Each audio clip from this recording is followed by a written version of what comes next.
7 দিনের মধ্যে সকল অবৈধ ইন্ডিয়ান নাগরিককে আটক করতে হবে এবং বের করে দিতে হবে।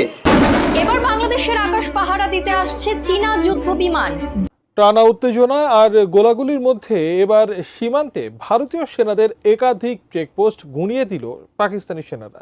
দিল্লি সেনাদের গোলাগুলির কড়া জবাব দিল ইসলামাবাদ।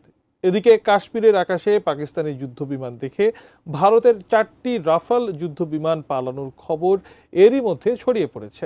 বিস্তারিত জানাচ্ছেন এসআই রাজ। পাকিস্তান সেনাবাহিনী তৎক্ষণাৎ পাল্টা ব্যবস্থা নেয়।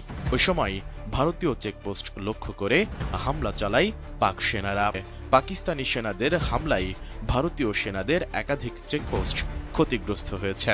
পাকিস্তান সেনাবাহিনীর কর্মকর্তারা জানিয়েছে, তারা যে কোনো মূল্যে নিজেদের অখণ্ডতা রক্ষা করবেন এবং এলওসিতে কোনো ধরনের লঙ্ঘনের ঘটনা ঘটলে ব্যবস্থা নেবেন তারা।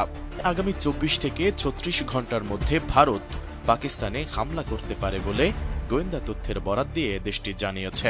এমন অবস্থায় ভারতের যে কোনো আগ্রাসনের পূর্ণ শক্তি দিয়ে জবাব দেওয়ার কথা জানিয়েছেন পাকিস্তানের প্রধানমন্ত্রী শেহবাজ শরীফ। জাতিসংঘ মহাসচিব অ্যান্টনিও গুতেরেসের সঙ্গে ফোনালাপে তিনি এই হুঁশিয়ারি দেন। অন্যদিকে পাকিস্তানের নিয়ন্ত্রণ রেখা বরাবর টহল দিতে গিয়ে পাকিস্তানি যুদ্ধ বিমান দেখে পালিয়েছে ভারতের 4টি রাফাল যুদ্ধ বিমান।